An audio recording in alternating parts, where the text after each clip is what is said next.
స్వాభావికమైన కొమ్మలను విడిచిపెట్టగా పెట్టలేదా నిన్ను విడిచిపెట్టు. ఈవేళ యూదుల గురించి మాట్లాడుతూ ఇస్రాయేల్ ప్రజల్లో ప్రతి ఒక్కరికి చెందుతుందన్నమాట. ఇప్పుడు క్రైస్తవుడికి ప్రపంచంలో ఎక్కడైనా క్రీస్తు సంఘానికి కూడా చెందుతుంది. ఈ మాట ఎందుకు చెప్పడం అంటే 20వ వచనం చదివితే తెలుస్తుంది.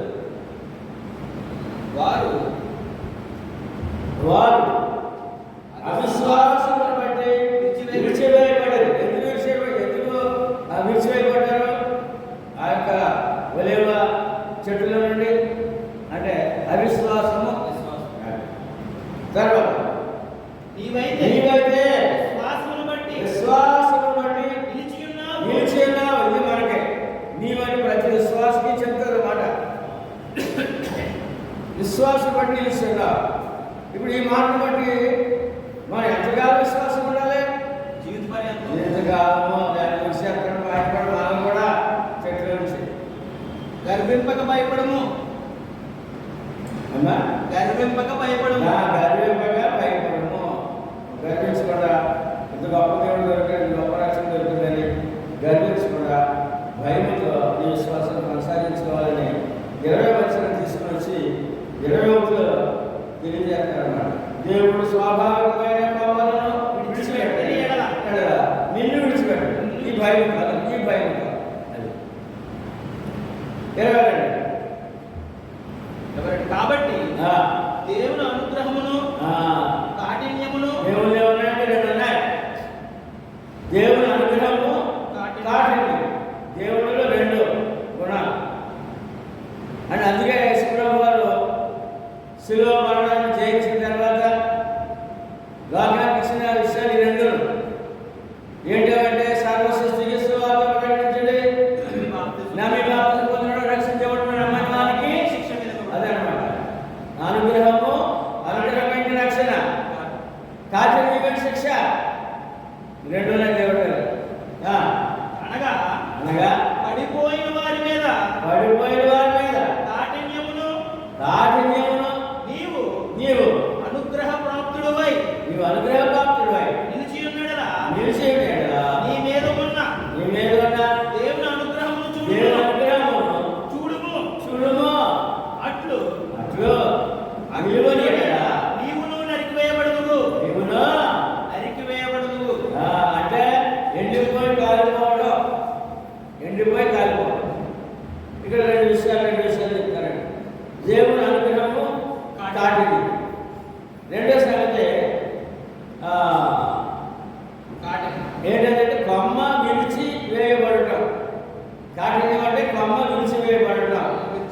అంటే విశ్వాసం నుండి ఉన్న వారి మీద, విశ్వాసం పడిపోవారి మీద దేవుని కాఠిన్యం, విశ్వాసం పడిపోయిన వారి మీద దేవుని కాఠిన్యం. విశ్వాసం నిలిచినంత వరకు ఆయన అనుగ్రహం, పడిపోతే తొలగిపోతే నిర్లక్ష్యం చేస్తే కాఠిన్యం. ఆయన ద్వారా మరి ఏం పొందలేదు. ఏమండి? కాఠిన్యం ఉండదు.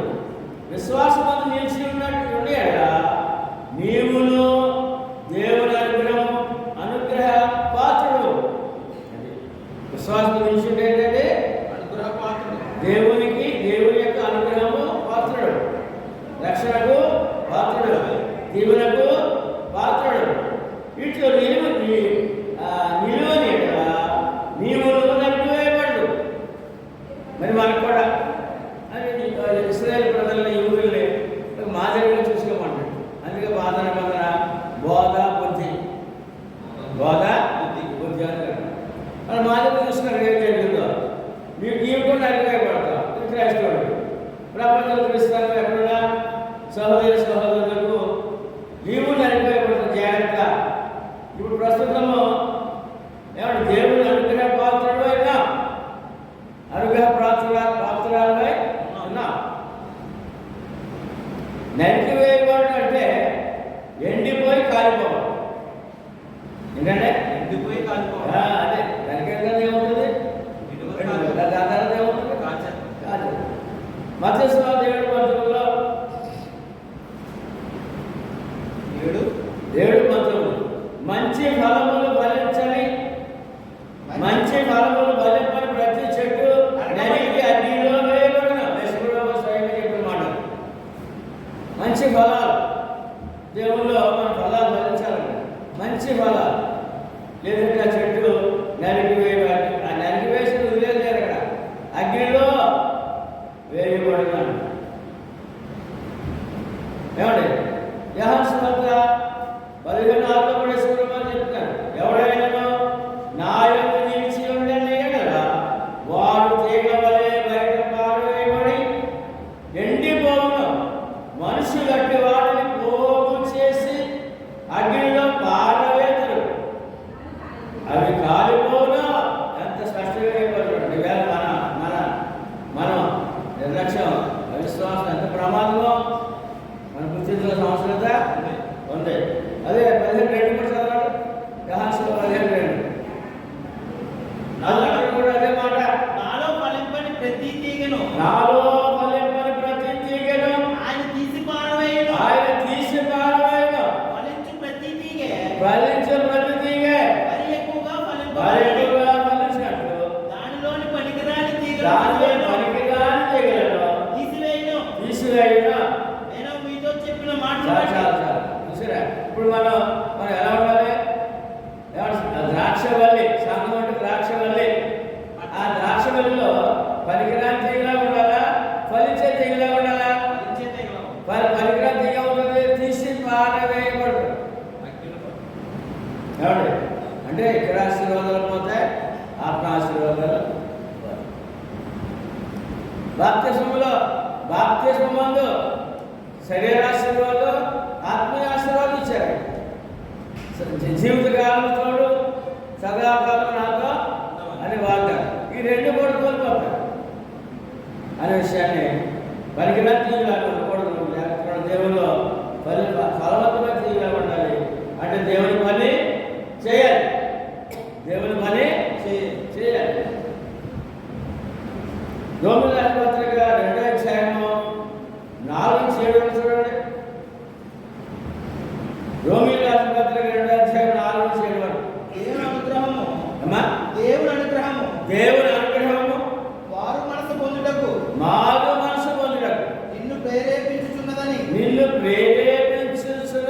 ఎరుగక ఆయన అనుగ్రహ ఐశ్వర్యమును సహనమును దీర్ఘశాంతమును తృణీకరించుదువా. దేవుడు ఎటువంటి వాడు, ఎలా ఉన్నాడు? అటువంటి దేవుని దగ్గర కూడా నువ్వు లెక్క చేయకుండా అంత గొప్పవాడు కదా, అంత ప్రేమ కదా. ప్రేమ వద్దా నీకు? కరుణ వద్దా, దయ వద్దా అని చెప్పి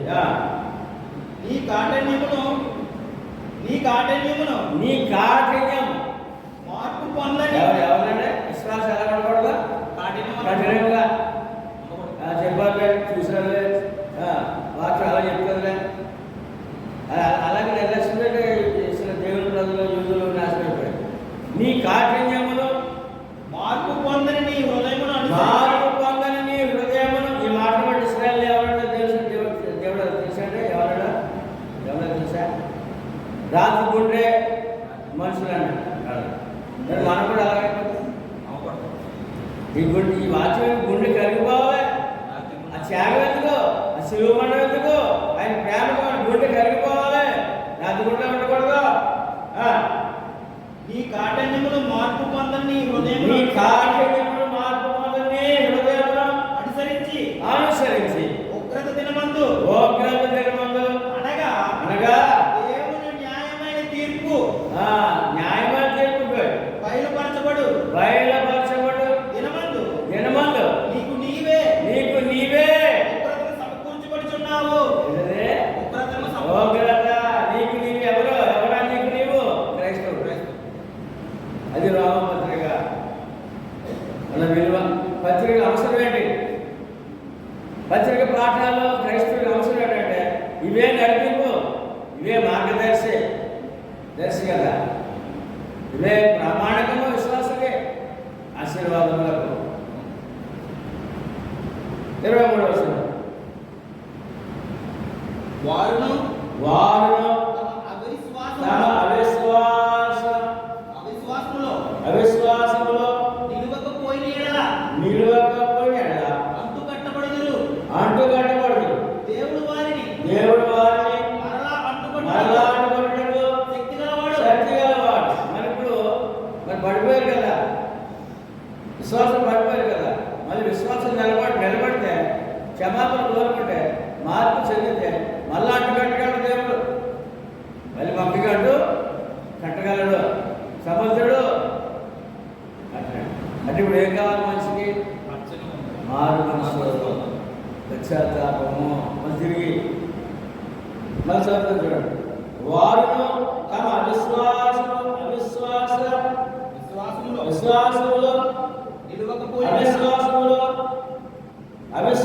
మాట సరిగ్గా ఉండాలి చూడాలి. వారు తమ అవిశ్వాసములో నిలవకపోయినా అంటే ఎక్కడప్పుడు అవిశ్వాసం వల్ల తెగబడిపోయాడు.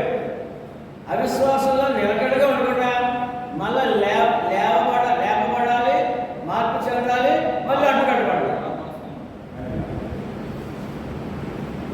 అంటుకట్టబడదు. ఎప్పుడు? దేవుడు ఎప్పుడు మార్పు చెందడం అంటే మళ్ళా దారి తప్పిపోయిన వాడిని కూడా మళ్ళీ తిరిగి రమ్మన్నాడు. మళ్ళీ అడ్డుకడతానంటాడు, క్షమిస్తానంటాడు, ఆదరిస్తానంటున్నాడు, కరుణిస్తానంటాడు. ఇశ్రాయేలు ప్రజలు ఈ రోజుకి వారు కఠినంగానే ఉన్నారు. పడిపోయినట్టున్నారు కానీ వాళ్ళు తిరిగి మళ్ళా అడ్డుకట్టబడే పరిస్థితులకు రావట్లేదు. ఈ రోజుకి వారు కష్టాలు అనుభవిస్తున్నారు. దేవుడు వారిని మరలా అంటుకట్టుటకు శక్తి గలవాడు. దేవుడు ఎటువంటి వాడు? ఏమండి? మళ్ళీ కరుణించి ఆదరించి ఆ హక్కును చేర్చుకునేవాడు. అది దేవుని గుణలక్షణం. అది ప్రేమ. తర్వాత అంటాడు ఇందులో చాలా మంది అమూల్యమైన సంగతి ఒకటి మనం నేర్చుకున్నాం. అంటుకట్టడం శక్తిమంతుడనే మాటకి కొరింథీయులకు రాసిన పత్రిక 3వ అధ్యాయము 3వ అధ్యాయం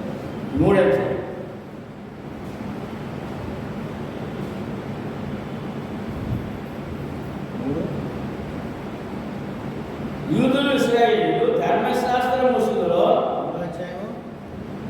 14-16 యూదులు ఇశ్రాయేలీయులు ఏమండి ధర్మశాస్త్ర ముసుగులో మతములో అవాచ్యండి మరియు ఇస్లాం ఖురాన్ మతము ముసుగులో ఏమండి అన్యులు విగ్రహ పూజలు మతం ముసుగులో ఉన్నారు. దీనికి వాక్యం చదవడం అక్కడ ఆ వాక్యం చదువుతారు. మరియు వారి మనసులు కఠినములైన కనుక నేటి వరకు పాత నిబంధన చదువుకున్నప్పుడు అది క్రీస్తునందు కొట్టివేయబడని వారికి తేటపరచబడక ఆ ముసుగులోనే రుచి ఉన్నది. క్రీస్తులో పాదం ధర్మశాస్త్రం కొట్టివేయబడిందని తెలియక ఆ ముసుగులో ఉన్నారండి. ఈ వాక్యాన్ని బట్టి యూదులు ఇశ్రాయేలీయులు ధర్మశాస్త్ర ముసుగులో మతమని ముసుగులో ధర్మశాస్త్రం ముసుగులో ఉన్నారు. ధర్మశాస్త్రం యోగ మతం ఏమండి. మరి ఇస్లాం సోదరుడు ఖురాన్ వారు మత ముసుగులో ఉన్నారు. ఏమండి అన్యులు విగ్రహ పూజ అనేక గ్రంథాలు ఉన్నాయి. వారు మత ముసుగులో ఉన్నారు. భగవంతుడు ఎలా ఉన్నాడు యూదులతో సహా. మరి మన పరిస్థితి ఏంటి? తండ్రి చెప్పండి, యేసు నేనే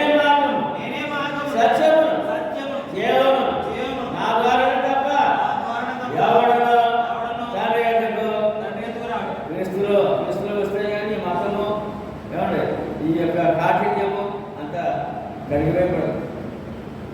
నేనేమో ఎవరు లేరట, ఏ గ్రంథము లేదు. మార్గదర్శన గ్రంథము బైబిల్ ప్రచురణ బాధ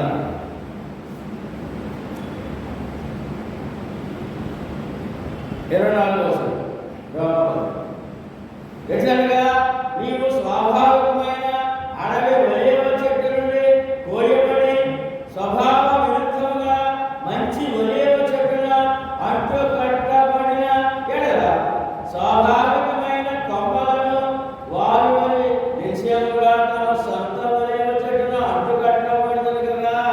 అది ఇక్కడ 2 మాటలు అంటే వేళ క్రైస్తవుడు అనే మాటకి అడవి ఒలీవ చెట్టు కొమ్మ ఎవరంటే అడవి అడవి ఈ అడవి ఒలీవ మొక్కని అడ్డుకట్టిన దేవుడు అన్నాడు. అడవి ఒలీవ చెట్టు కోయబడి అడవి ఒలీవ చెట్టు కోయబడి ఏమన్నా ఎక్కడి నుంచి అండి? అడవి ఒలీవ చెట్టు నుండి కోయబడి అంటే అర్థం ఏంటంటే ఏమండి అన్య జనాంగం నుండి అది జనారణ్యము నుండి అన్య జనారణ్యము జన అరణ్యం అంటే ఒక చెట్టు పుట్టలో అది ఏమండి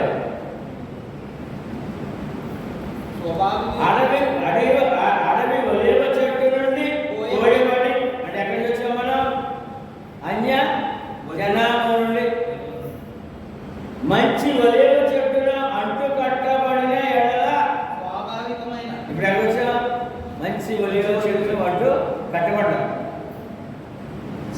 తమ సొంత ఒలీవ చెట్టును అంటు కట్టబడరా? అలా తిరిగి అంటుకట్టడానికి అవకాశం లేదా? సొంత కొమ్మలు కదా, అడుగు కొమ్మ అంటుకట్టబడినప్పుడు సొంత చెట్లు నుంచి ఇరిగిపోయిన కొమ్మ మళ్ళీ అంటుకట్టడానికి దేవుడు సమర్థుడు కదా అని చెప్పి మళ్ళీ వాళ్ళకి అవకాశం, మళ్ళీ వారికి అవకాశం అన్నమాట.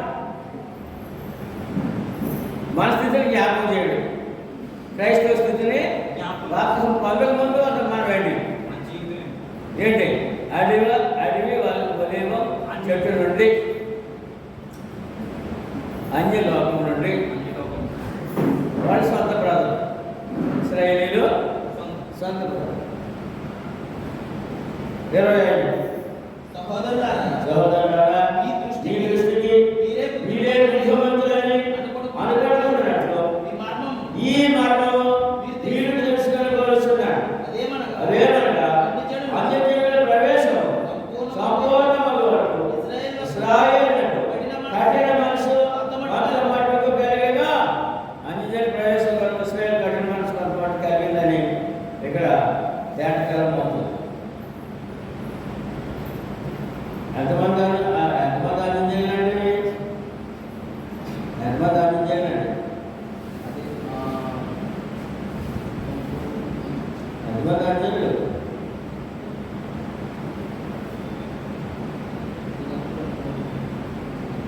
సమస్తమైన అందించాలి. ఎందుకంటే యూదులు కాక ఏ దేశస్థుడైనా, ఏ కులస్థుడైనా, ఏ మతస్థుడైనా అన్యుడే వారికి యూదులు. ఏమండి అది చెప్తాడు.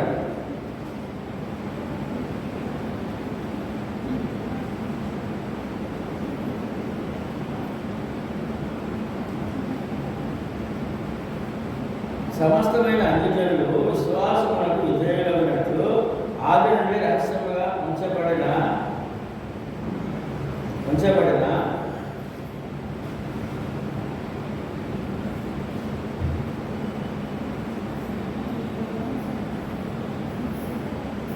ఇప్పుడు ప్రత్యక్షపరచబడిన మర్మము నిత్య దేవుని ఆజ్ఞ ప్రకారము ప్రవక్తల లేఖనముల ద్వారా వారికి తెలుపబడి ఉన్నది. ఈ మర్మమును అనుసరించి నా సువార్త ప్రకారంగా మిమ్మల్ని స్థిరపరచుటకు శక్తిమంతుడును అతిథి జ్ఞానవంతుడును అయిన దేవునికి యేసు క్రీస్తు ద్వారా నిరంతరము మహిమ కలుగు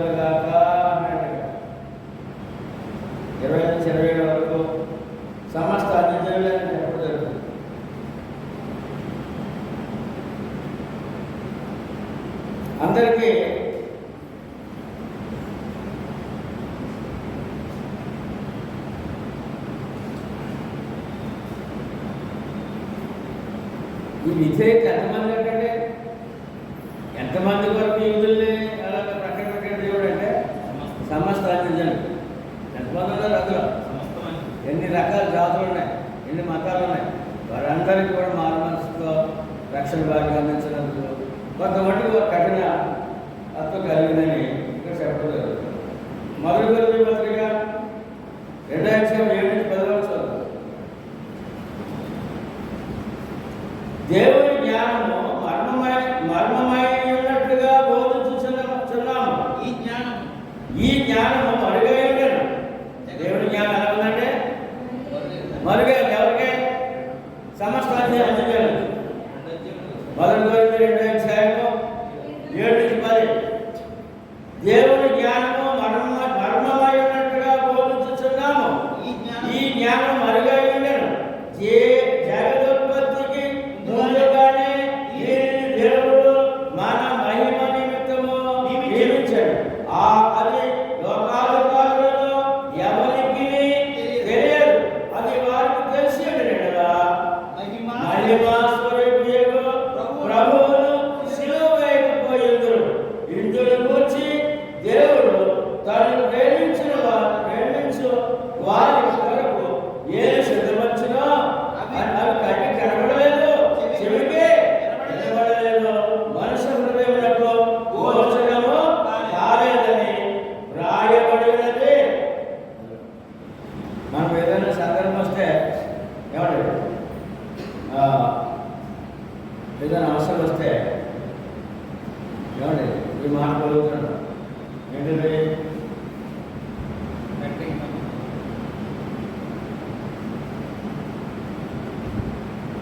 తను ప్రేమించిన వారు ఏమి సిద్ధపరచనో అవి గట్టి కనబడలేదు, చెవి కనబడలేదు, మనుషుల హృదయానికి ఇది భౌతిక ఆశీర్వాదం కాదండి, ఆత్మరక్షణ కొరకు.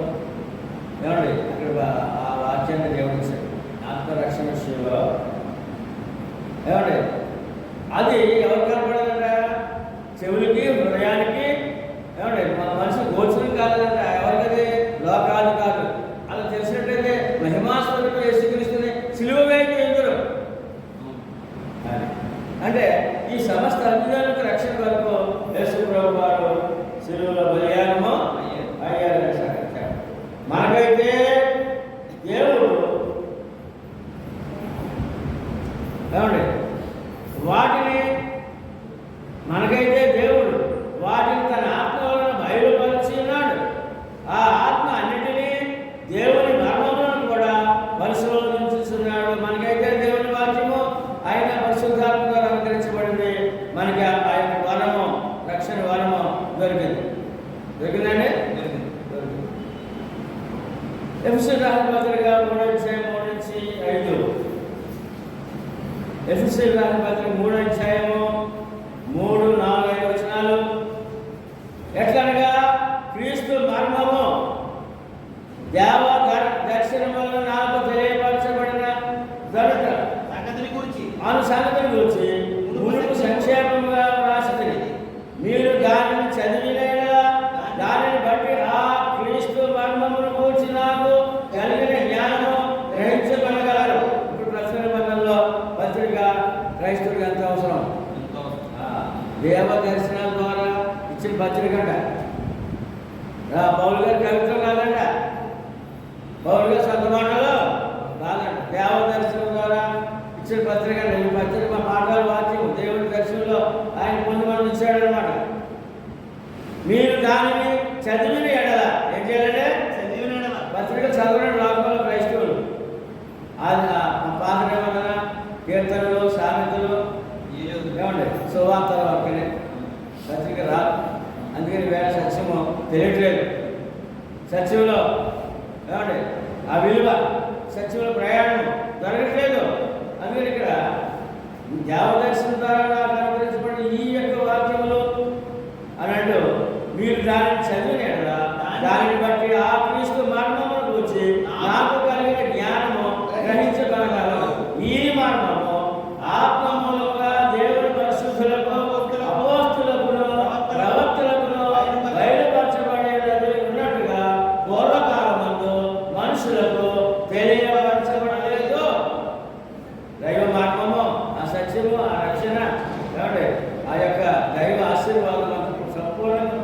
అంటే అది ప్రవక్తల ద్వారా తదుపరి అపోస్తుల ద్వారానే విడుదలయ్యింది. ఆ అపోస్తుల ద్వారా విడుదలైనటువంటి ఆ సత్యం మనకు దొరికింది. అందులో మనం చూసినట్లయితే ఏమంటే పూర్వము ఎవరికి దొరకలేదంట ఈ భాగ్యం, ఈ రక్షణ భాగ్యము, నిజమైన దైవత్వము మనకు దొరుకుతుంది. ఏమంటే 9వ వచనం చదవాలి సార్. అందుకని ఎపిసోడ్ 3:9 దేవుడు ఆ, మన ప్రభువైన క్రీస్తు యేసునందు చేసిన ఆ. నిత్య సంకల్పం చెప్పున ఆ. పరలోకములో ఆ. ప్రధానులకును ఉమ్. అధికారులకును ఉమ్. సంఘము ద్వారా తన యొక్క నానా విధమైన జ్ఞానము అటువంటి లోకానికి దేవుని జ్ఞానం లోకానికి ఎలా అందుతుంది అంటే సంఘము ద్వారా. సంఘము ద్వారా ఏ సంఘము? క్రీస్తు సంఘం అది ఎవరి ద్వారా వచ్చింది? అపోస్తుల ద్వారా. అపోస్తులు బోధ లేకపోతే ఏ మనుషుడు మానవుడికి రక్షణ పొందే అవకాశమో, అపోస్తులు బోధ లేకపోతే ఏ మనుషుడు రక్షణ పొందే భాగ్యము లేదు. ఎందుకంటే అది సంఘము ద్వారా ఇవ్వబడుతుంది ఆ యొక్క సత్యం. ఆ, సంఘము ద్వారా ఆ.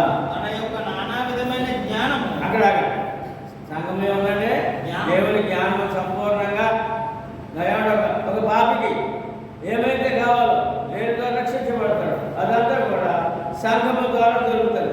తిమోతి పత్రిక, మొదటి తిమోతి పత్రిక 3:15లో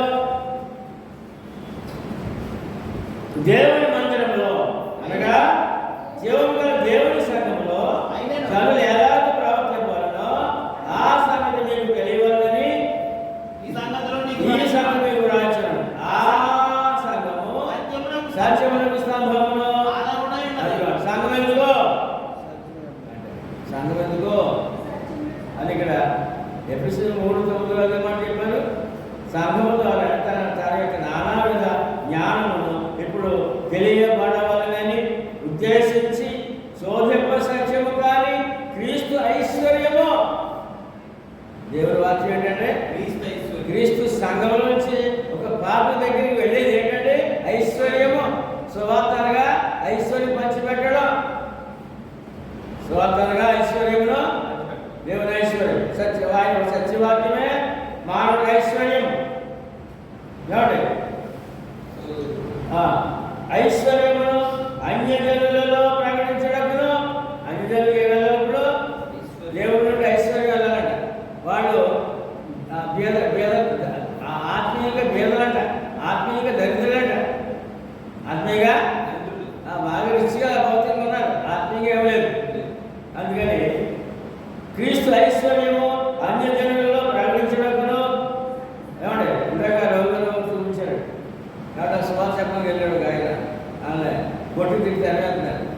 ఎందుకంటే దేవుడికి ఐశ్వర్యం మాకు వద్దని చెప్పడం, దేవుడికి ఐశ్వర్యం మాకు వద్దని చెప్పడం.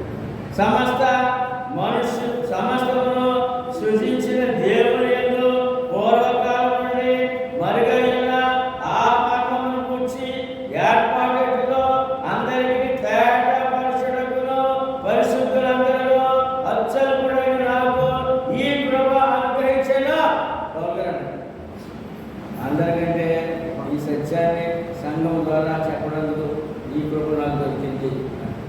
మరి మనం ఏం చేయాలి? ఇప్పుడు సంఘంలో సభ్యుడు కదా, సేవకుడు కదా, మరి నోరు విప్పాలి కదా, ఈ ఐశ్వర్యం పంచిపెట్టాలి కదా. ఎంత బాధ్యత ఉంది మన మీద, ఎంత పని ఉంది.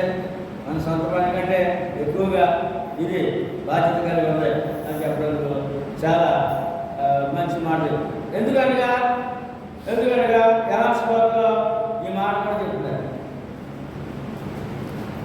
సమస్తమైన అభిజనులు ఏమైనా ఇప్పుడు ఎక్కడ రావాలి అని అంటే యెహోషువ 10:16లో అందరూ చెప్పిన మాట, ఈ దొడ్డివి కానీ చెప్పండి, ఈ దొడ్డివి కానీ వేరే గొర్రెలు నాకు కలవు, వాటిని కూడా నేను తోడుకుని రావాలి. దొడ్డేంటి? దొడ్డు కాని ఏంటి? దొడ్డివి ఉన్నట్ట. ఆయన దొడ్డివి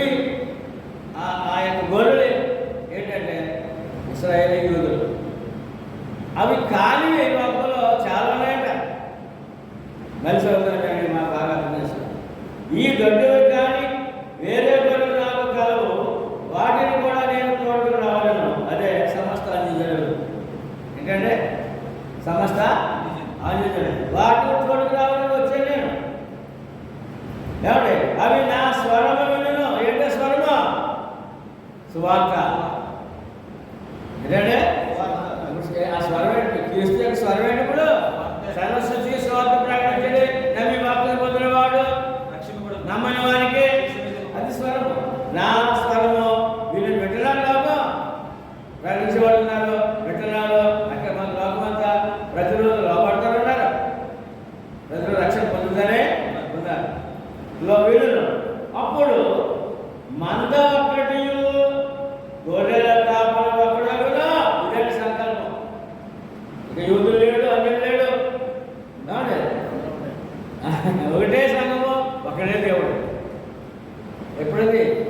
సమస్త అంజనం సువార్త అందినప్పుడు. అందుకని యూదుల్ని కొంత గాలవాడి పక్కన పెట్టాడు అని చెప్పి ఆ వాక్యం మనకి తెలియజేవారు.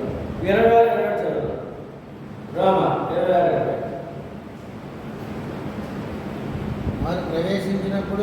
వారు ప్రవేశించినప్పుడు విమోచకుడు సియోను నుండి వచ్చి యాకోబులో నుండి భక్తిహీనతను తొలగించును. నేను వారి పాపమును పరిహరించినప్పుడు నా వలన వారికి కలుగు నిబంధన. అదే ఇప్పుడు పాపపరిహారం లేకుండా నిబంధనలో ఉండే అవకాశం లేదు. పాపపరిహారం కావాలి. విమోచకుడు సియోనులో నుండి వచ్చి, అంటే సియోను యెరూషలేములో ఏమంటే సియోను మండలం, యెరూషలేము సువార్త ప్రకటన, తద్వారా రక్షణ.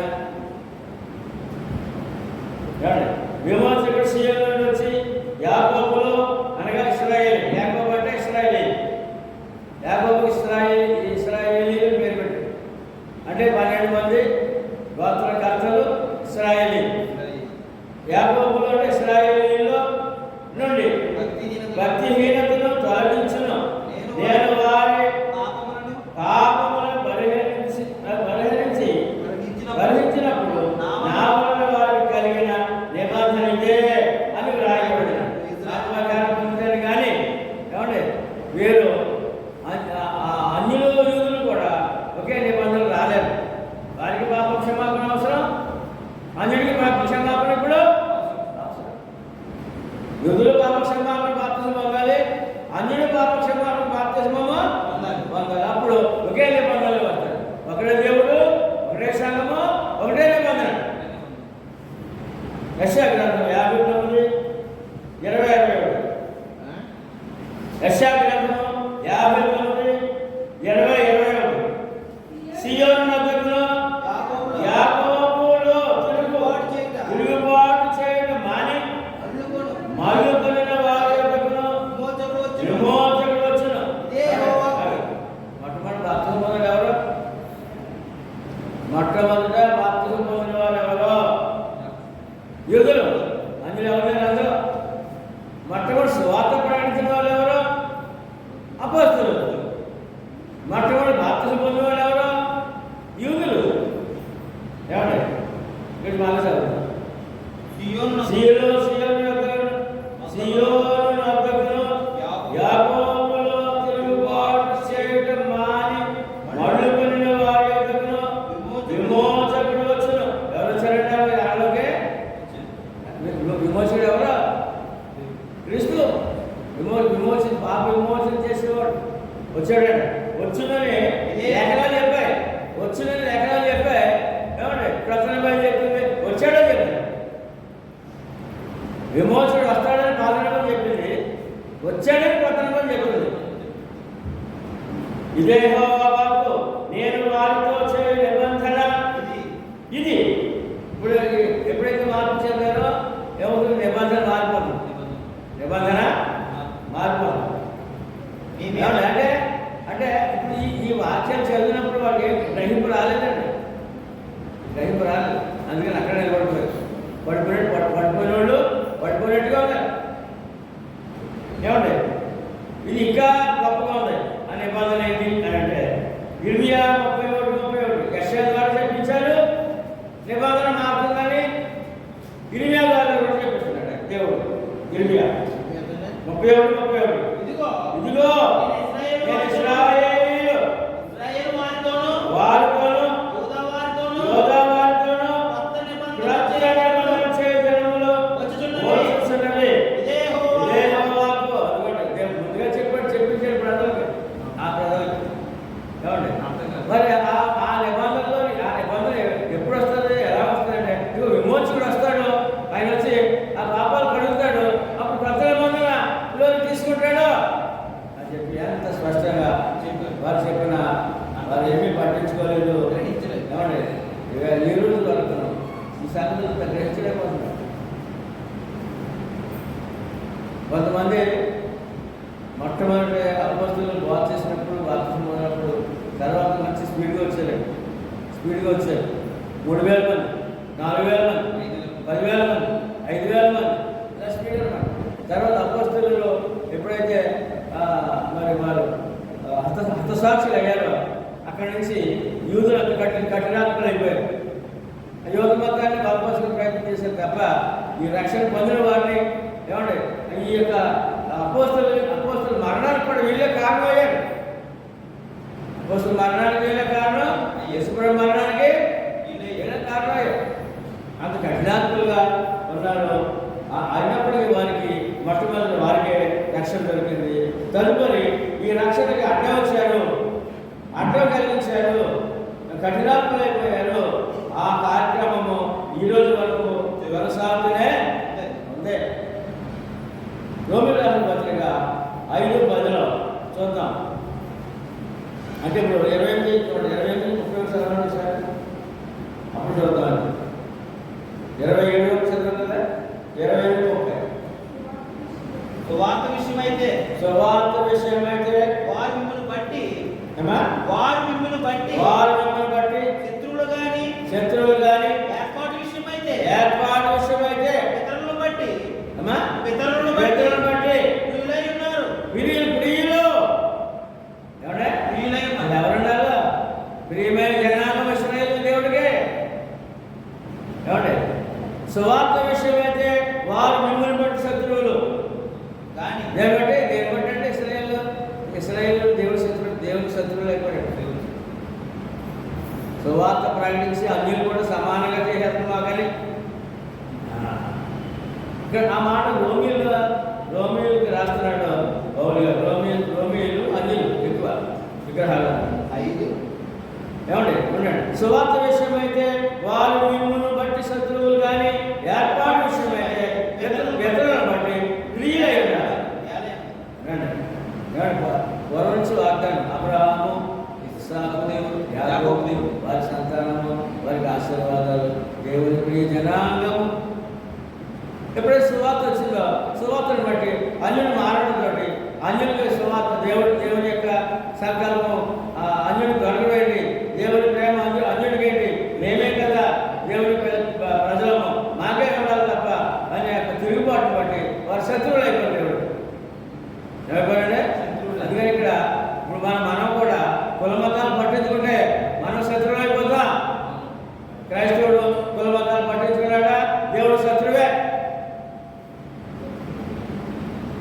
29 అనగా దేవుడు తన కృపావరముల విషయములలోను పిలుపు విషయంలోను పశ్చాత్తాపడడు. అది ఇంకనే పిలుపు విషయంలో పశ్చాత్తాప పడ్డావు. అంటే ఆయన ఏం చెప్పాడు అలా చేస్తాడు తప్ప అలా చేయాలి తప్ప ఆయన మారాలని మానవుడు కోరుకుంటున్నాడు. కానీ మానవుడు మారాలని దేవుడు కోరుకుంటున్నాడు. అంటే దేవుడు మానడం ఏంటంటే ఇశ్రాయేలు ప్రజల యొక్క ఆలోచన ప్రకారం దేవుడు ఉండాలంట. అన్యజనులు చేసుకోకూడదంట, అన్యజనులకు రక్షణ ఇవ్వకూడదంట. అది ఆలోచన. కనుక 30 మీరు గత కాలమందు దేవునికి అవిధేయులైంది. ఇప్పుడు ఎవరు అన్యులు? ఇక్కడ అన్యులు అంతకుముందు ఆడే ప్రియులు, అన్యులేమో దేవునికి అవిధేయులు. మనం అంటే రక్షణ పొందదు. ఏమండి? రవి మరి ఎవరు అన్యులు తెలిసి దాని చూడు ఎవరు? అదే ఎక్కడ అర్థం. మీరు గతకాలం దేవునికి అవిధేయులైంది, ఇప్పుడు వారి అవిధేయతను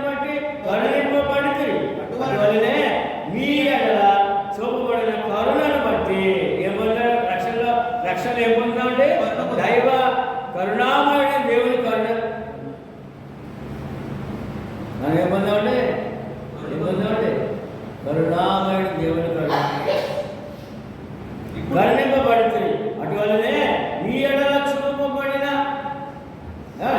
కరుణను బట్టి వారు ఇప్పుడు కరుణ పొందిన నిమిత్తము ఇప్పుడు వారు అవిధేయులై ఉన్నారు. తర్వాత మారితే వాడు దేవుని కరుణ పొందుతారు. ప్రస్తుతం వారు అవిధేయులు ఉన్నారు.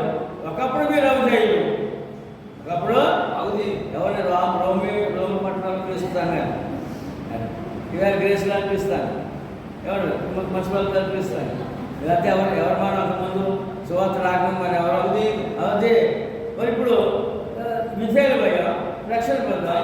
ఏమంటే వాళ్ళు అవిధేయ మమ్మల్ని బట్టి మనల్ని బట్టి వాడు అవిధేయులయ్యారు. వాడు కూడా ఒకప్పుడు కరించి వాడు పడగలరు. సువార్తలో పడితే సువార్తగా లోబడితే అంటే ఇప్పుడు మానవ రక్షణార్థం ఏమి మూలమైనప్పుడు ఏది మూలమైనది?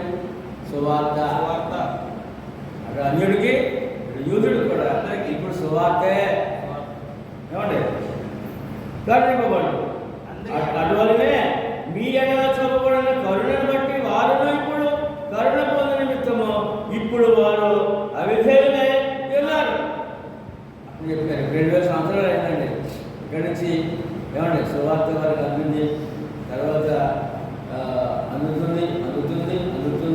కొద్దివేలు పొందుతున్నారు, కఠినంగా ఉన్నారు. ఆ పాతను నమ్మి గుడ్డిగా ఉన్నారు, మతంలో ఉన్నారు. సువార్తలో కూడా రక్షణ పొందుతారు. సువార్తలో పడిన వారు ఇప్పుడు దేవుని పిల్లలు వండి మేము ఇశ్రాయేలు వండి చెప్పు హక్కు లేదండి. వారు సువార్తలో పడవలసిందే దేవుడి కరుణ పొందాలంటే. వేసుకున్నారొద్దు, ఏమన్నా ధర్మశాస్త్రం చాలు, ప్రక్రియ వద్దు. ఏమండి ఈ పౌలు గారు అపోస్తుల బోధలు మాకు వద్దంటే వారు దేవుని కరుణ పొందకుండా అలాగే ఆత్మనాశనం అయిపోవాల్సిందే అనే విషయం. కనుక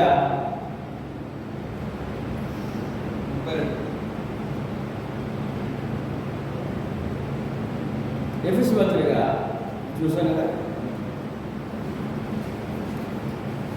రోమపత్రిక చూద్దాం 5:10.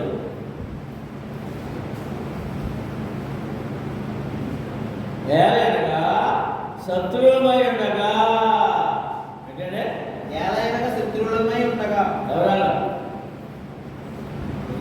ఎవరా అన్యుడు రక్షణ పొందకు దేవుడికి ఏమైనాడు? దేవుని ప్రజలు తిరుగుబాటు వాడేవాడు, వాడు శత్రువులే. ఏలైనగా శత్రువులమై ఉండగా కుమారుని మరణము ద్వారా అదే ఎవరైనా సరే స్వార్థలో పడకపోతే దేవునికి శత్రువే. దేవుని శత్రువై ఏం సాధించగలడు మానవుడు? ఏం సాధించగలడు? అదేవిధంగా రోమీయుల రాసిన పత్రిక 9వ అధ్యాయంలో 4-5 వచనాలు. వీరు ఇశ్రాయేలు పుత్రత్వము మహిమయు నిబంధనలను ధర్మశాస్త్ర ప్రధానమును అత్యనాశారాధనను వాగ్దానములను వీరివే. అంతకుముందు ఏంటి క్రియలు అంటే ఎన్ని పొందారు చూడండి. అంతకుముందు దేవుడి సంబంధమైన ఆశీర్వాదాలన్నీ ఆ వాళ్ళయే. ఏంటివి? దత్తపుత్రుడు ఇశ్రాయేలు దత్తపుత్రత్వము పొందిన వారు. ఎవరైనా అంత ప్రేమ మహిమ దేవుని మహిమ పొందిన వాడు. నిబంధనలు పాత నిబంధన పొందారు. ధర్మశాస్త్రము వారికి దేవుడు ప్రదానం చేశాడు, ఇచ్చాడు వారికి ఎలా జీవించాలో, ఎలాగా దేవుడు హక్కు ఉండాలో. అచ్చిన ఆచారాలు ఏమంటే దీపము ధూపము నైవేద్యము బలి. ఏంటంటే దీపము ధూపము నైవేద్యము బలి అచ్చిన ఆచారాలు. వాగ్దానములు మీది, ఆచారం వీరివి, వాగ్దానాలు వీరివి. దేవుని వాగ్దానాన్ని వీరికే. విత్తనం వీరు వారు. ఎవరంటే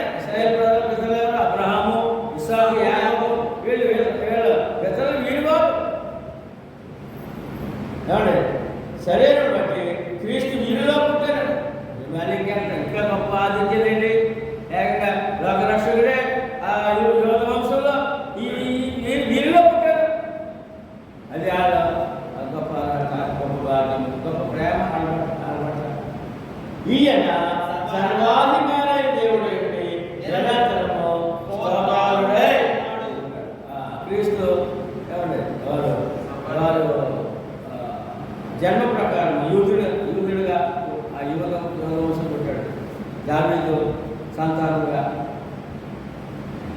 ఆ వారు కూడా ఏమండి వారేమో దత్తపుత్రులుగా ఉన్నారు. ఏకంగా దేవుడిగా కుమారుడుగా ఆ వాడు పుట్టాడు, దేవుడి కుమారుడుగా అనే విషయాన్ని చాలా చక్కగా వారిని ఎలా ప్రేమించాడు అనే విషయాన్ని రామపత్రిగా 9వ అధ్యాయం చాలా స్పష్టంగా ఇవ్వడం జరుగుతుంది. ఎందుకంటే మనం ముందే చదవండి ఏమండి వారు దేవుడి ప్రేమ పొందేవారు. ముందుగా దేవుడి ప్రేమ పొందినవాడు, ముందుగా దేవుడిని నమ్మినవాడు, దేవుడు అక్కడే సృష్టికర్తని నమ్మినవాడు అక్కడే కనుక ఆ దేవుడి ప్రేమను పొందారు. ఏమండి రోమిల పత్రిక 11:32 చదివేది చేయండి. 32 చదువు. అందరి ఎడల కరుణ చూపవలనని దేవుడు అందరినీ అవిధేయతా స్థితిలో మూసివేసి బంధించి ఉన్నాడు. ఎవరంటే యూదులకి ప్రత్యేకత లేదు. అందరూ కూడా అవిధేయులుగా ఉన్నారు. ఏమంటే గుడ్డి వారిగా తడుకుంటున్నారు. అవిధేయత ముసుగు పడిపోతుంది అందరికీ. ఇప్పుడు సువార్త ద్వారా తొలగిపోతుంది.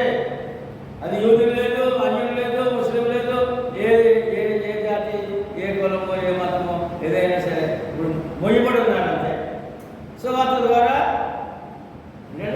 ద్వారా తెరవబడుతుంది మనోనేత్రం అనే విషయం. రోమిల పత్రిక 3:9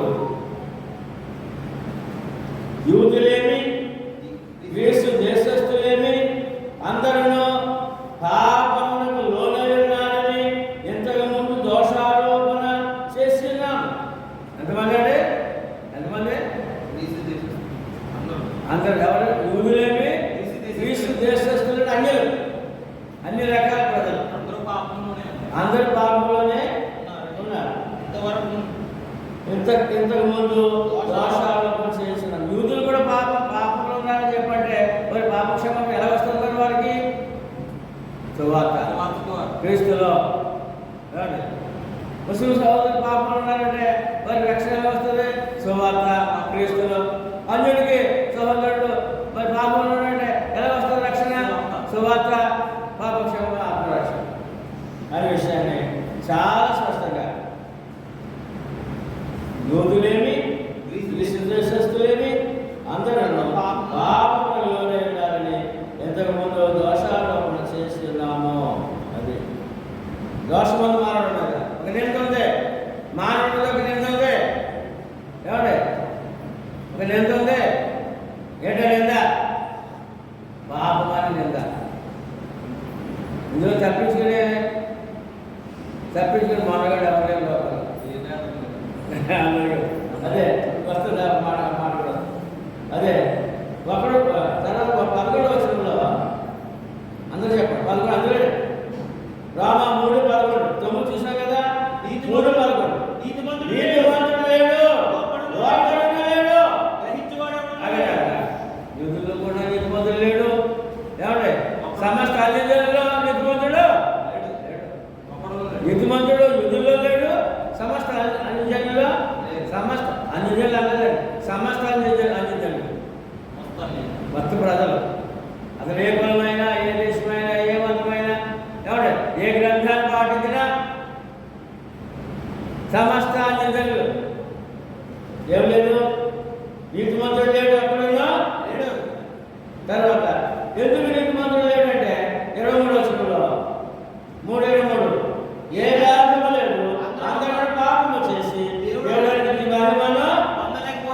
దేవుడి మహిమను పాప క్షమాపణ ఆత్మరక్షణ పొందితేనే కానీ ఈ మనుషుడు ఏమంటే పాప క్షమాపణ పొందినవాడు కాదు కనుక, ఏమంటే రక్షణ పొందినవాడు కాదు కనుక అతను నీతిమంతుడిగా తెచ్చుకునే అవకాశము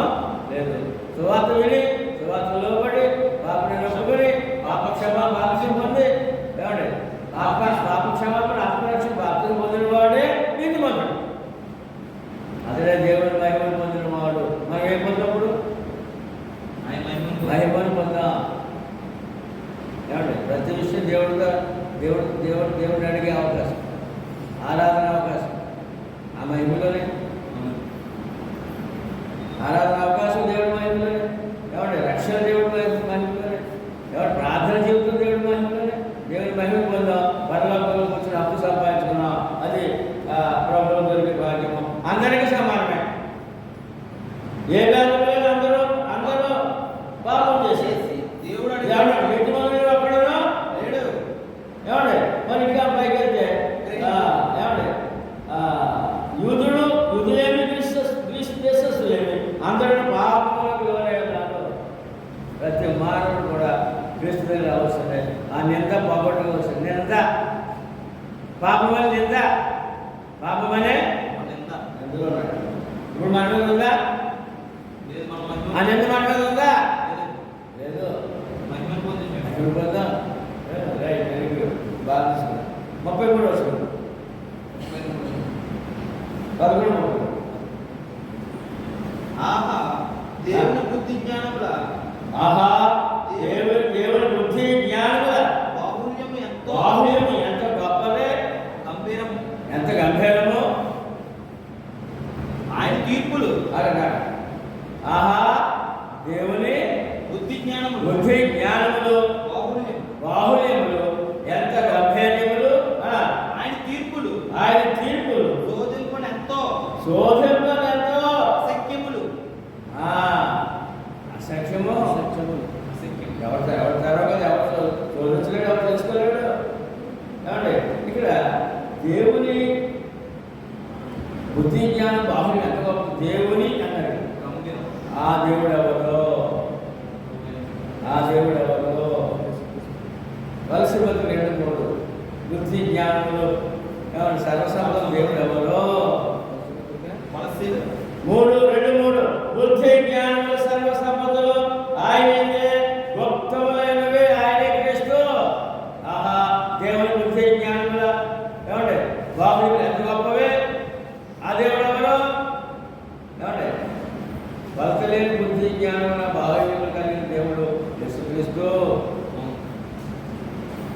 ఆ బుద్ధి జ్ఞానం సర్వసంపదలు ఎవరిలో ఉన్నాయి? క్రీస్తులో ఉన్నాయి. మరి ఎవరు నమ్ముకున్నా? క్రీస్తు ప్రభునే నమ్ముకున్నాం. మరి అందులో ఆయనలో ఏమున్నాయి? అవన్నీ మనకు దొరికాయి. బుద్ధి జ్ఞానము సర్వసంపదలు అంటే భూలోక సంబంధమైన, శరీర సంబంధమైన, ఆత్మ సంబంధమైన, పరలోక సంబంధమైన సర్వసంపద. సర్వం అనేటువంటి మానవుడికి శరీరము, ప్రాణము, ఆత్మ దానికి కావాల్సినంత మానవుడికి సర్వం అంటే శరీరము, ప్రాణము, ఆత్మకు కావాల్సినంత క్రీస్తులోనే దొరుకుతుంది. ప్రాణం అంటే ఆయుష్ కావాలి క్రీస్తులో, బుద్ధిమంతుడిగా జీవించాలి క్రీస్తులో, జ్ఞానవంతుగా శక్తి క్రీస్తులో, విధిమంతుడు జీవించాలి క్రీస్తులో, పాప క్షమాపణ పొందాలి క్రీస్తులో. 2-3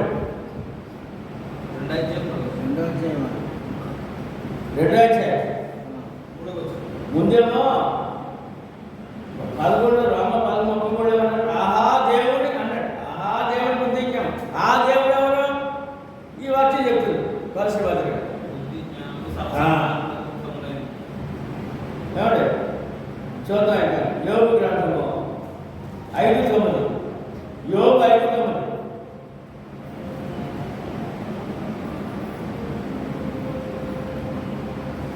మిగులు వచ్చాం చాలా అమూల్యమైన సంగతులు. యోబు 5:9. ఆయన పరిశోధింపజాలని మహత్కార్యములను లెక్కలేనని అదే ఆయన అన్నదా యోగుగా చెప్పాడు. ఎప్పుడు పూర్వం దేవుడు ఏమున్నాయి? అద్భుత కార్యాలు లెక్కలేనని కార్యం. 11:7 అదివేనే 11:7 దేవుని గూఢాంశములను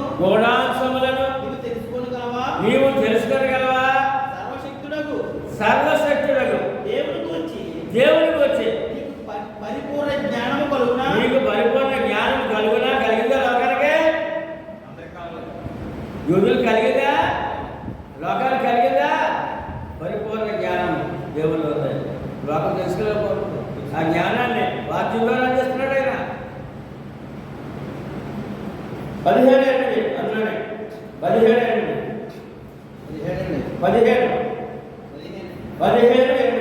నీవు దేవుని ఆలోచన సభలో నీవు దేవుని ఆలోచన సభలో చేరి ఉన్నవాడవా? నీవు మాత్రమే జ్ఞానవంతుడవా? దేవుని సభలో ఉన్నారట. దేవుని సభలో ఏమండి? ఏంటి సభలో? సంఘం.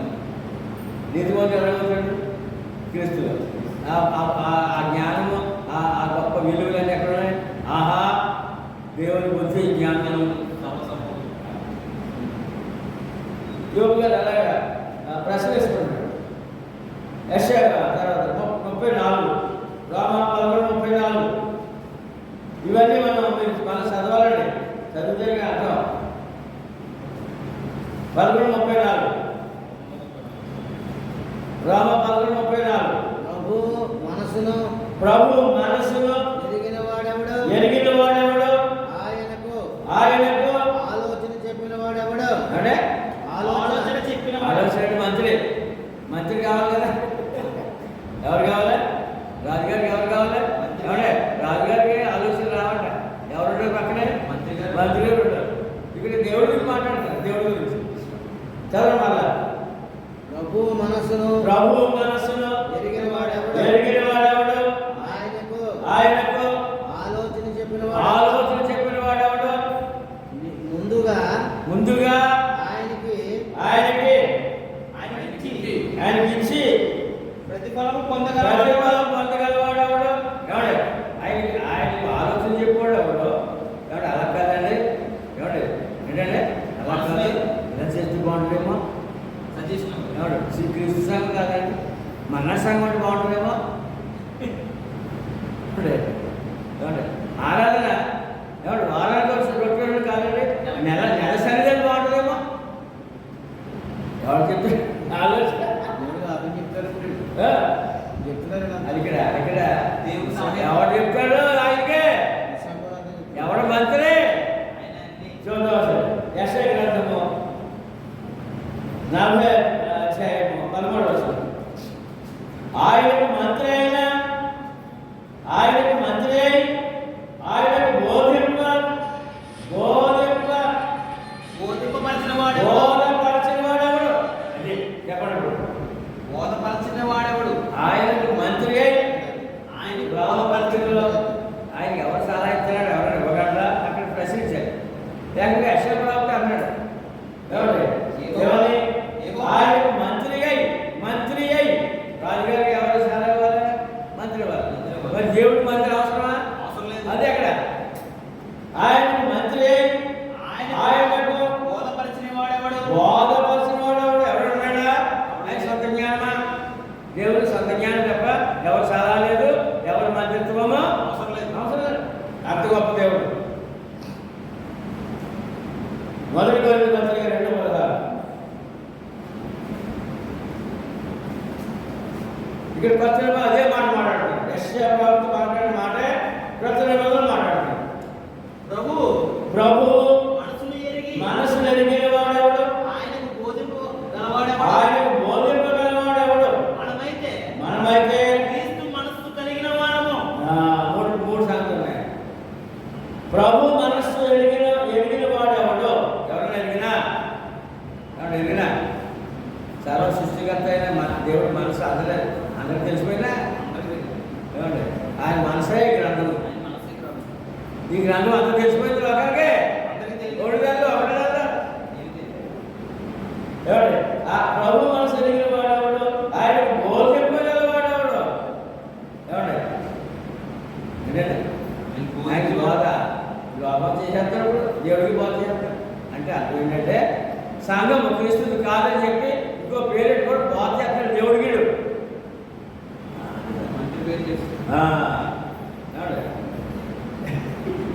ఏమండి? ఆరాధన ఆదివారం శనివారం అండి అని చెప్పి బోధ చేస్తాడు దేవుడికి. శనివారం ఆరాధన ఆదివారం శనివారం చెబుతుంది సలహా మంత్రి గారు మంత్రి గారు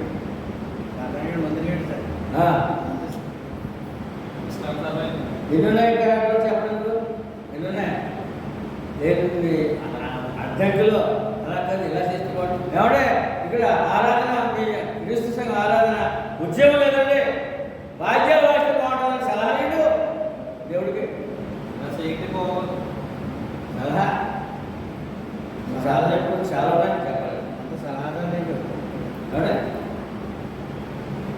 ఆయన బోధింప తగిన వాడు ఎవరు మనమైతే క్రీస్తు మనసు కలిగిన వాడు అర్థం ఏంటంటే మనకి మనం క్రీస్తు మనసు కలిగిన అర్థం ఏంటంటే ఆయన చెప్పింది చెప్పినట్టు చేసేవాళ్ళము మనమైన క్రీస్తు సంఘము క్రీస్తు సంఘం సభ్యులు ఎవరు అంటే ఆయన చెప్పింది చెప్పినట్టు ఆయన మనసు ఎరిగిన వాడు అంటే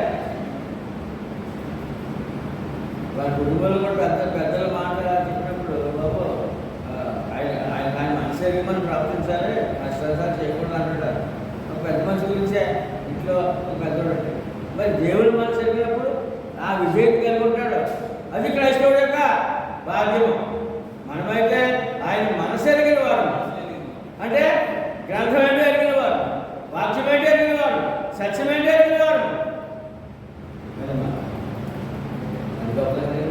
క్రీస్తు సంఘాన్ని మనమైతే అలాగే 35 వచనం కదా 35 వచనం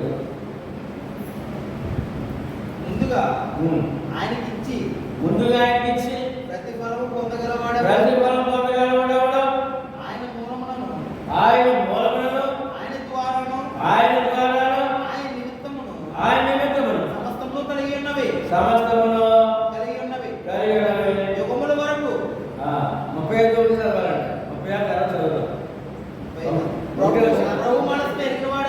ప్రభు మనసు ఎరిగిన వాడెవడు ఆయనకు ఆలోచన చెప్పిన వాడెవడు ముందుగా ఆయనకిచ్చి ప్రతిఫలం పొందిన వాడెవడు ఏమండి ఆయన ఇస్తే ఇస్తాడు ఏమండి బస్సాకి బాధండి దేవుడు కాదు పిలవండి ఆయన మళ్ళీ మీకు ఇస్తాడు బాగా 100 రూపాయలు అప్పుడు వేయిస్తాడు 1000 రూపాయలు 10,000 ఇస్తాడు ఇది బాధ అది ఒక్క బాధ అదే ఆయనకి ఇచ్చి ఇస్తేనిస్తాడా ఏమండి నీకు ఇస్తే ఇస్తాడా అడిగినా అడగకపోయినా అసలు అంతా ఆయనే కదా నువ్వు ఇవ్వటండి ఏమండి యోగు గ్రంథం చూద్దాం 35:7 ఇప్పుడు దేవుడే మాట్లాడుతున్నాడు ఈ పత్రికలో మాట అక్కడి నుంచి మాట్లాడిన మాట పరిశుద్ధ యోగు 35:7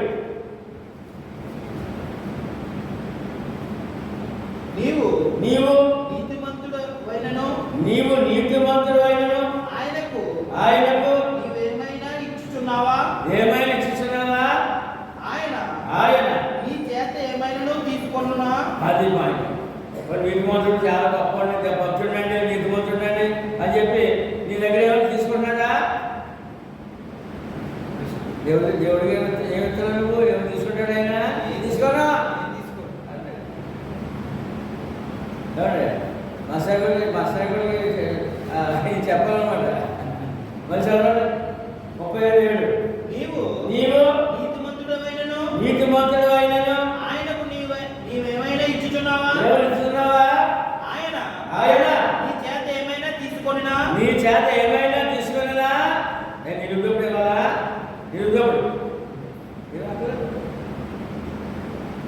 ప్రశ్న అన్నమాట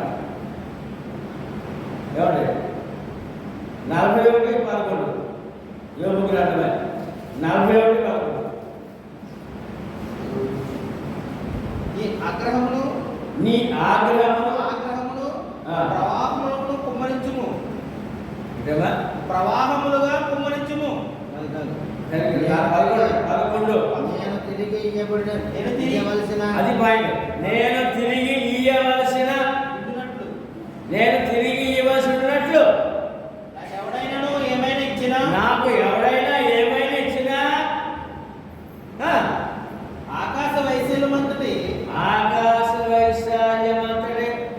క్రింద ఉన్నదంతయు నాదే కదా. ఉన్నదంతయు నాదే కదా. ఇప్పుడు ఆ దేవుడికి ఏమిస్తున్నావు నువ్వు? ఏమండి నేను దేవుడి గుడి కట్టాను, అది కట్టాను, ఇది కట్టాను, ఏమండి నేను కార్కి ఇచ్చాను, ఫ్యాన్ ఇచ్చాను, ఏం చెప్పకూడదా? మౌనంగా దేవుడి సేవ చేయవలసింది తప్ప నేను దేవుడికి ఇచ్చాను. మరి సార్ నా 11వ వచనం, నేను తిరిగి ఇవ్వవలసి ఉన్నట్లు ఎవరు? దేవుడు ఇప్పుడు వేధించావా? నేను ఏది ఇచ్చానండి, మరి తిరిగి ఉన్నందుకు నేనేం రుణపడ్డాను నీకు? చెప్పండి. నేను తిరిగి ఇవ్వవలసి ఉన్నట్లు నాకు నేను తిరిగి ఇవ్వవలసి ఉన్నట్లు ఎవడైనా ఏమైనా ఇచ్చినా, ఎవడైనా ఏమైనా ఇచ్చినా ఆకాశ వైశాల్యమంతటి కింద ఆకాశ వైశాల్యమంతటి క్రింద ఉన్నదంతయు ఉన్నదంతా నాదే కదా. ఇప్పుడు చెప్పండి, ఎవరేమవుతారు దేవుడికి? ఆకాశం క్రింద సమస్తం నాదే కదా. నువ్వేమవుతావు నాకు? నిత్య గర్వంతో అడగదు, గర్వంతో అడగదు. చెప్పండి. ఇప్పుడు 36 వచనం, రోమా 11:36. ఆయన ఆయన ఆయన మూలమున 16 36 11:36 రోమా.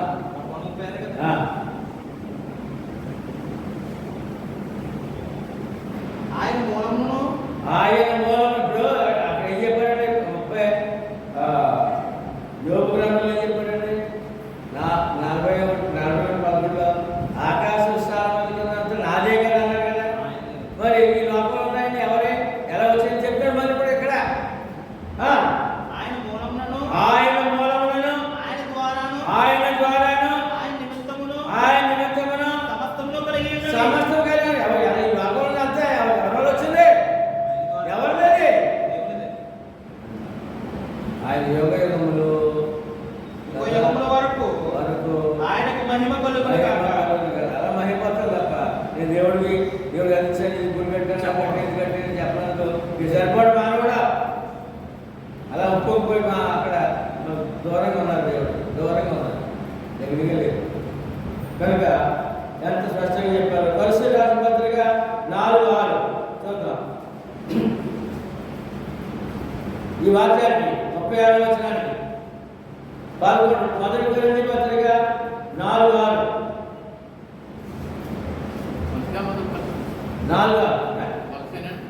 కొలస్సే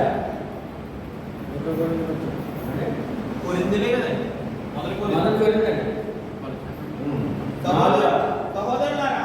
సహోదరులారా మీరు మమ్మల్ని చూచి లేఖనములు యందు వ్రాసి ఉన్న లేఖనములు రాయబడిన సంగతులను అతిక్రమింపకూడదని 4:6 మొదటి కొరింథీ పత్రిక 4:6.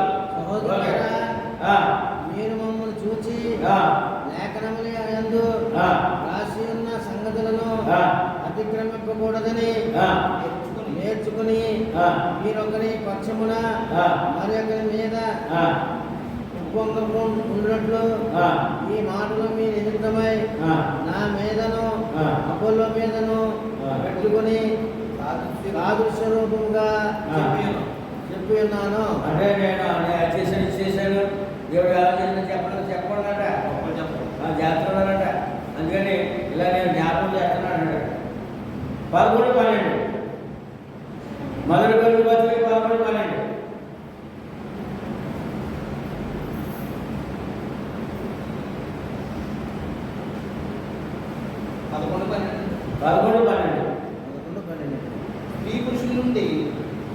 స్త్రీ పురుషుల నుండి ఎలాగూ కలిగినో అలాగే పురుషుడు స్త్రీ మూలముగా కలిగి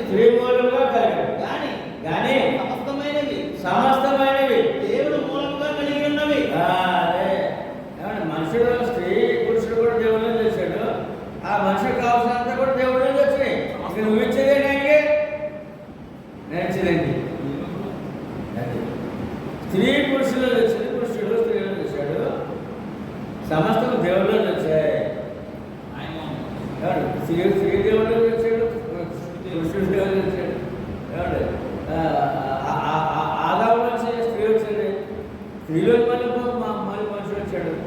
మరి ఇలా జరగడం దేవుడి నుంచే కదా. మరి నీకు కావాల్సిన దేవుడి నుంచే కదా. మరి నువ్వు దేవుడి ఇచ్చేదండి ఇక ఎప్పుడే సమస్తమును ఆయన కలిగి కదా.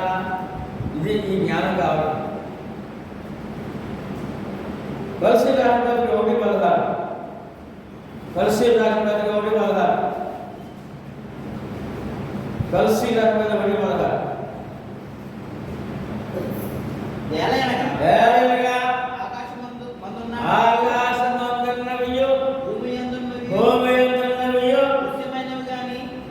దృశ్యమైనవి గాని దృశ్యమైనవి అదృశ్యమైనవి కానీ అవి సింహాసములైనను ప్రభుత్వములైనను ప్రధానులైనను అధికారులైనను సర్వమును ఆయన యందు సృజింపబడును. సర్వమును ఆయన ద్వారాను ఆయన బట్టి సృజించబడును. మొత్తం ఎవరు వచ్చింది? క్రీస్తు ద్వారా ప్రభుత్వాలు, అధికారులు, ఏమండి వాళ్ళకి కావాల్సిన వనరులు, ఏమండి మనకు కావాల్సిన సమస్తము, ఆశీర్వాదాలు, బంగారం, ఏంటి ఏమంటే ధనము, ఉద్యోగం, విద్య అన్నీ క్రీస్తులోనే. బయట దొరకదు, బయట ఇవ్వలేదు. ఇక్కడ తినేసి ఇక్కడ అనుభవించేసి అక్కడ ఆడతాడు డ్యాన్స్ మానవుడు. ఇప్పుడు మరి ఆయనకి ఏమవుతుంది? అంత ఆయన చూసింది నువ్వు ఇచ్చేదేంటి చెప్పండి. ఆఖరి మాట మొదటి పత్రిక 1:17 ఆయన సకల యుగములలో రాజైనండి, అక్షయుడును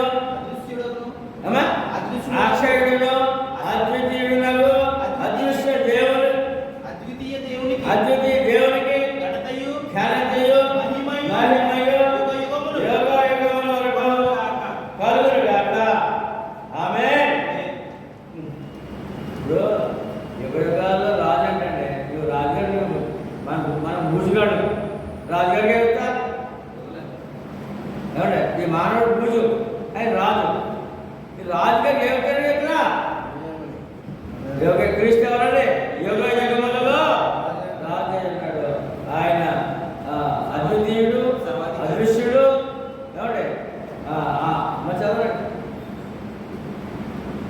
ఆయన ఎవరు? రాజు. సకల యుగములలో రాజయ్యుండి అక్షయుడు, నిత్యం ఉండేవాడు, అద్వితీయ దేవునికి ఒకే ఒక దేవుడు. ఎవరికండి ఘనతయు అన్నాడు. ఏంటి? అద్వితీయుడు, అద్వితీయుడు, అక్షయుడకు అద్వితీయ దేవునికి 3 ఉంటాయి ఇక్కడ. అక్షయుడును ఒకటి అదృశ్యుడును అదృశ్యుడు. అది ఏమండి ఇచ్చి ఉండేవాడు, కనపడేవాడు కాదు, పక్కడైనవాడు.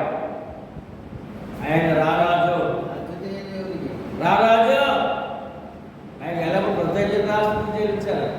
ఆయన మహిమ ప్రభావం చెల్లించాలి.